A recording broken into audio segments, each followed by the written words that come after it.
While there are quite a few different ways to find a list, I'm going to show you Property Radar, which has properties listed in California, Oregon, Washington, Nevada, and Arizona.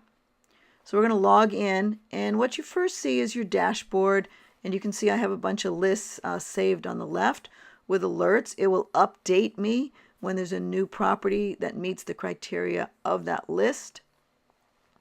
You can also search for individual properties by address or the radar number, and you can select the interest you have in them by the stars there. So I'm going to do a property search and show you how to select your list. Now we're going to have different search options, and I'm going to go through the different things that you can select there.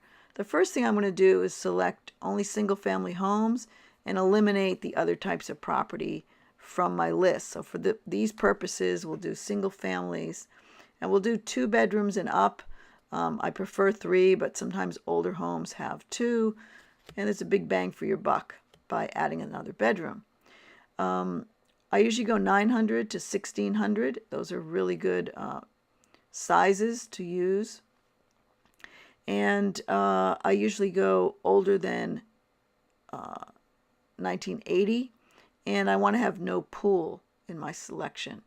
Primary residence, I'm mailing in this example to absentee owners, so I want to say no primary residence, and if it's owner occupied, I want to say no. Again, it's almost redundant. And mailing list, I would say mailing list no. That automatically means everything will be an absentee owner.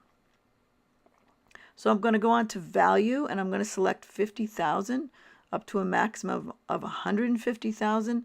I know that's a good price range for the area that I'm looking in, and 50,000 as a minimum will eliminate me selecting any mobile homes by mistake. You can also look at equity if you're looking for free and clear properties. Now we can look at other types of data. We can do when it was recently transferred if you want to find out what flips are going on in the area, foreclosures and loans. But for this purposes, I'm not going to select anything in those categories. And then I can go ahead and look at a summary of my data and make sure that I selected the right criteria. So it looks like I left out the zip code, so I'm going to need to add the zip code, and this is an area up in Sacramento. So we're going to go ahead and select that particular zip code, and then look at my data summary again and make sure that everything's in place for my search. You want to limit your search somewhat on this particular website because they only allow you to search 500 properties at one time. Some other sources allow you to search a lot and then narrow it down, or they allow you to search a lot but only export a certain number. So I have too many search results, so I'm going to try to limit that.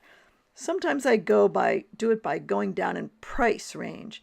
So right now I'm going to sort by price range and look at the bottom of the range.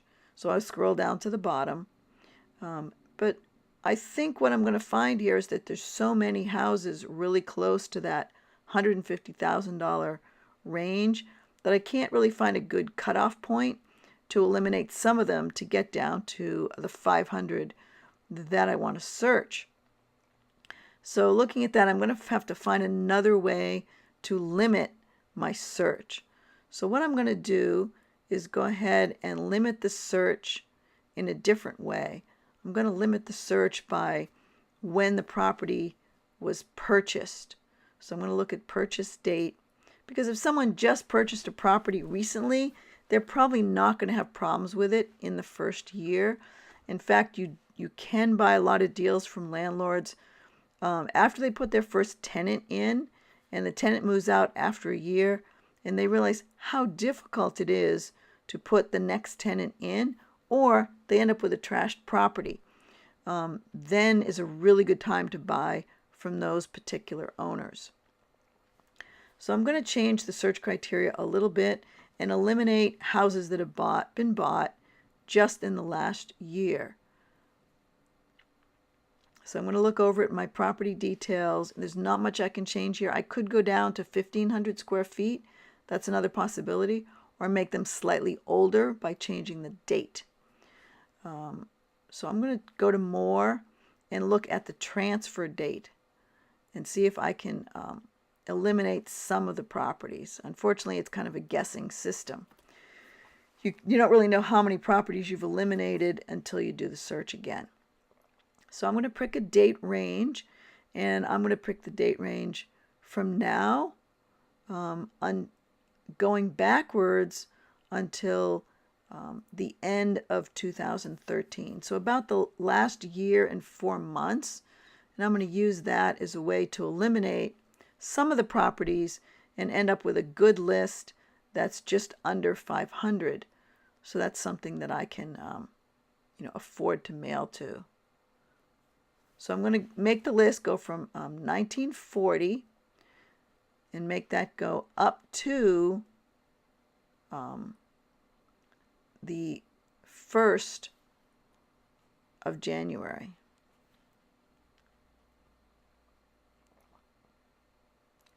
So let's see what we get. Yep, I already have still a few too many results.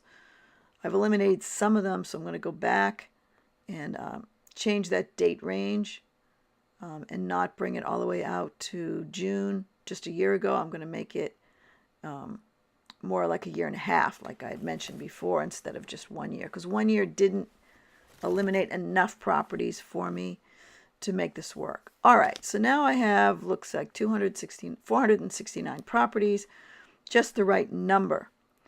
So now I'm going to go ahead and sort by price range, see that I still have the right range that I want, and that is just a market value that's estimated by Foreclosure Radar based on, present sales and comps in the area. Purchase date, I'm checking to make sure that I have the right purchase date. It looks like they only go back to like 1960. And then the cutoff will be December 31st, 2013, when we get down to the bottom. So that's a good range to look at. You can also look at equity. And what I do first is sort by the owner. And this tells me if this is a really good place to invest. Because if you see a lot of companies and family trusts holding rentals in the area, then you know that there's a lot of kind of savvy investors who invest in this area. So as you scroll down, you can see that I do have a lot of those. Sorry, that was my phone. So what I'm going to do is go ahead and eliminate the companies, because usually anyone who has an LLC or a corporation is not really in bad shape and is not going to really give you a good deal when you start to negotiate with them. So what I have to do is go ahead and select any owner that's an LLC or a company and eliminate them from my list, because I don't want to have to mail letters to them. So you can see there's a lot of companies in this particular area as I scroll down. So that one was a single individual, but people own multiple properties in this area, so it means it's not too expensive to own multiple properties, and it's a really good rental environment. And this is really what you're looking for when you want to decide where you're going to purchase your own property. So it's showing you that there's a lot of activity already in this area.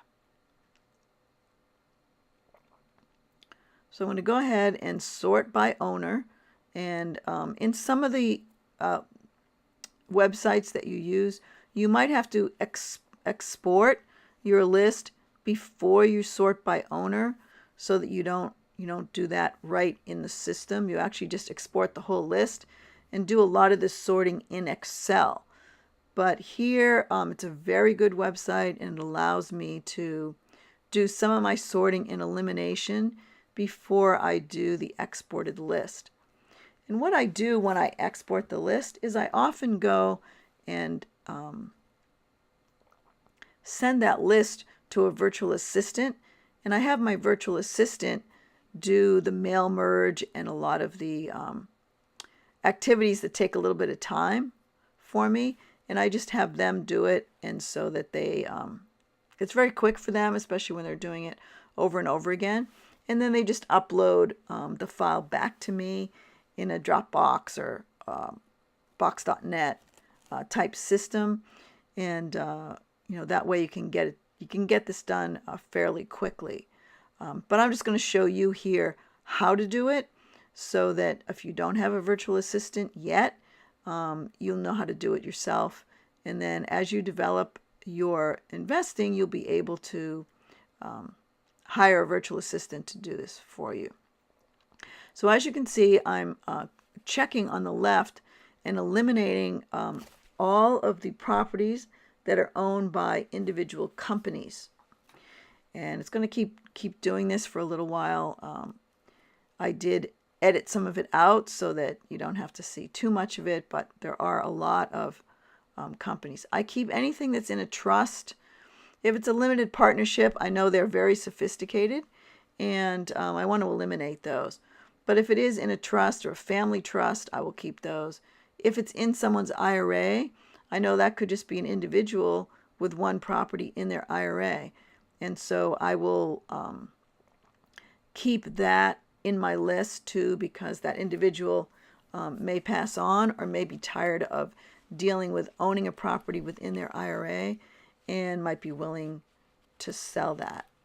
So as you can see, I'm going through and eliminating partnerships, LLCs, and anything that's incorporated into a corporation.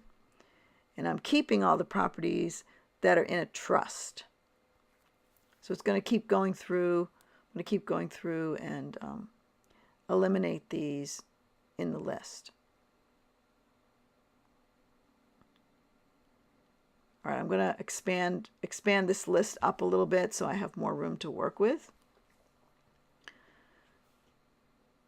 And then continue to eliminate the corporations. This is an excellent area. You don't usually see this many corporations buying properties in an area, so I know that I've really hit on a good one at this point. And this is an area that we do buy properties in, so I'm just setting up a mailing list for you so you know how to do it. All right, so we got to the bottom of the list all the way down here, and now we can look at getting ready to export our list. So we finished the whole list, and what we're going to do is check those and go ahead and hide them. So now they're not on the list. You don't see any blue lines on the list anymore. So we eliminated, looks like around 60. We eliminated about 60 of our properties.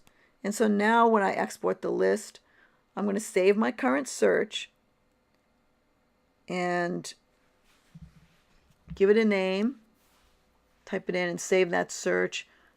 So it'll be saved in my system, as well as then I'm going to export the list. And if it's saved in my system, I can get alerts when there's actually new people getting added to the list, or if I find information about it, something that I really want to add, or if someone calls me back, I can add that into my saved search according to the exact property that I have. So now back to the map, you can see where everything's clustered there. I'm going to go ahead and get ready to save my selected properties that I want to export, so more like around 400. So I've eliminated the ones by the company. I'm going to select it. I'm going to open it in Numbers, but that's the same as Excel on a PC. So I'm going to go ahead and open that for you.